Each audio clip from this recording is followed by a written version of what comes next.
Bonjour, aujourd'hui nous allons aborder une nouvelle notion en électricité. Il s'agit de la tension électrique.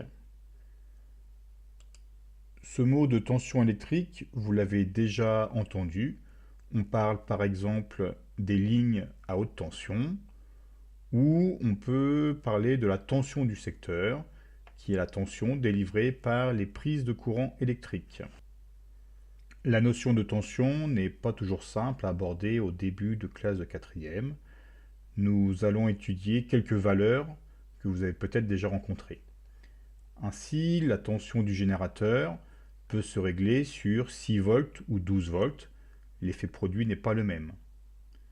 Sur une lampe, la tension correspond à l'indication exprimée en volts. Ici, sur ce modèle, 12 volts.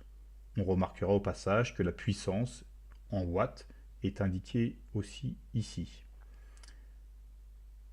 L'unité de la tension est donc le volt.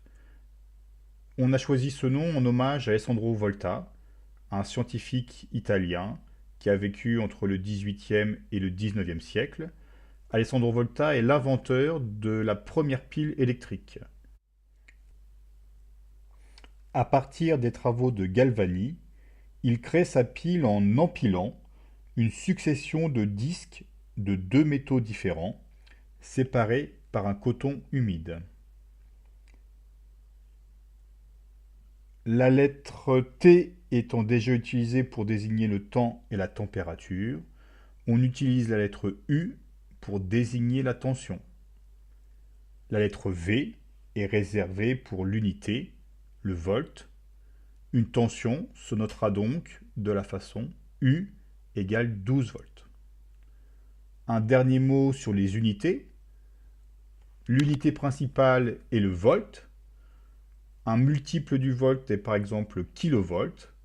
1 kV égale 1000 volts. Et un sous-multiple, le millivolt, 1000 fois plus petit que le volt. 1 millivolt vaut 0,01 volt.